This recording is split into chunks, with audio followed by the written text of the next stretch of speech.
It is a Sunday afternoon in July. The entire country has stopped. Bars are overflowing. Living rooms are silent except for the commentary. Somewhere, a grown man is openly weeping because a ball hit the crossbar instead of the net. And you are in the kitchen making a sandwich.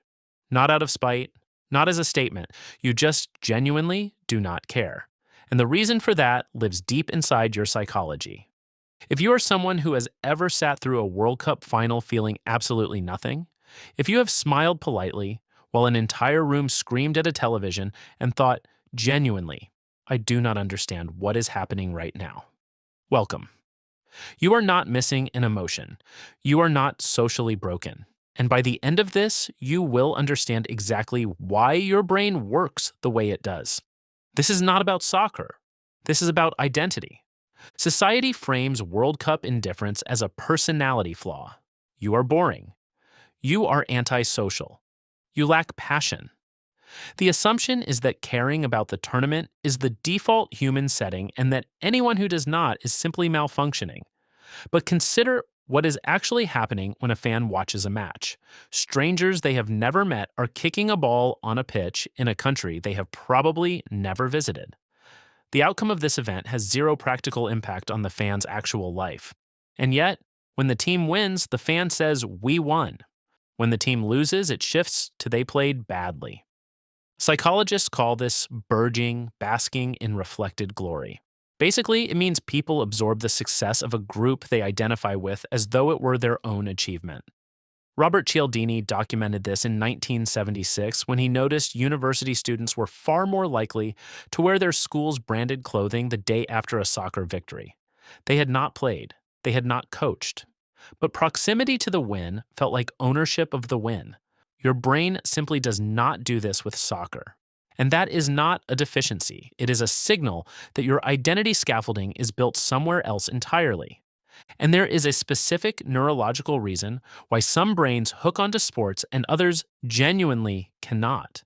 And it has nothing to do with caring less. We will get there.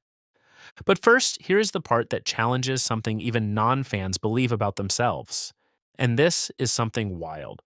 During a tense match, the brain of an invested fan enters a state of sustained anticipation. The reward circuitry does not just fire when something good happens, it fires in the gap before the outcome is known.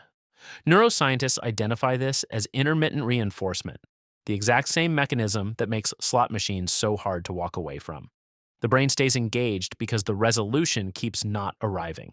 Every near miss, every last-minute corner kick, every penalty shootout stretches that dopamine window wider. Your brain needs a prior emotional attachment to one of the teams for this loop to activate. Without that attachment, there is no stake. And without a stake, watching a match feels like watching a coin flip for 90 minutes. That is not emotional flatness. That is a brain that simply has no entry point into the reward cycle. Now here is where it gets uncomfortable for non-fans specifically. You probably assume your indifference means you are somehow above the tribal instinct, that you have outgrown the need to belong to a group based on something as arbitrary as geography. But the research says otherwise. The tribal drive does not disappear in people who skip the World Cup. It just redirects. You have almost certainly attached your identity to something else. A creative subculture, a professional community, a friendship circle, an online space where you feel genuinely known. The mechanism is identical. The jersey is different. But wait, there is a historical layer to this that reframes everything. Let us be honest about something that gets buried under all the face paint and national anthems. The version of sports fandom we are talking about. This deep parasocial attachment to athletes you have never met, feeling their victories as your own and their losses as a form of personal grief, is extraordinarily new. For most of human history, you could not follow a team. You could not even conceive of one. Researchers like Horton and Wohl were already noting in the 1950s that television was creating entirely new categories of one-sided emotional relationships between audiences and strangers on screen. Something that had no real historical precedent. The tribalism is ancient. The specific expression of it through jerseys and chants and crying over a semifinal you watched alone in your kitchen, that is a product of mass media, not evolution. And this is where it gets really interesting, because the World Cup adds a layer that regular club soccer does not. Remember the neurological entry point I mentioned earlier? Here is why the World Cup specifically fails to activate it for you. Every 4 years, the tournament wraps soccer in a national flag. Suddenly, it is not just a team, it is your country, your anthem, your collective identity embodied by 11 players you have never spoken to. For people who already feel strongly about their national identity, this amplifies the emotional investment enormously. But for people who have a complicated relationship with their country, and statistically, that is a growing number in every developed nation, the national framing does not amplify anything. It makes the whole thing feel stranger. You did not choose where you were born. You have had mixed feelings about your country for years. And now you are expected to feel personal triumph because a man from that same country put a ball past a goalkeeper? The emotional math simply does not add up. Picture this. It is a Wednesday evening in late June. Your entire neighborhood is watching the quarterfinal. You can hear the collective gasp through open windows, car horns, fireworks. And you're sitting on your balcony with a book, feeling like you accidentally ended up in someone else's story. Not sad about it, not superior about it, just somewhere else entirely. And there is one more layer to this that almost nobody talks about: the social cost of not performing enthusiasm. Studies on social identity consistently show that the intensity of your identification with a group directly shapes how much the group's outcomes affect your emotions. If the group never grabbed you, the victories will not either. But here is the pressure. During the World Cup, opting out is socially expensive. People notice. People comment. The expectation to participate is not just cultural, it is interpersonal. And for many non-fans, the exhausting part is not the tournament itself. It is the performance of caring that the room silently demands.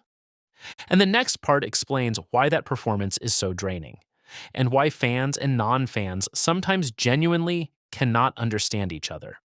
But there is a harder version of this that deserves space. For some people, World Cup indifference is not quiet self-sufficiency. It is disconnection.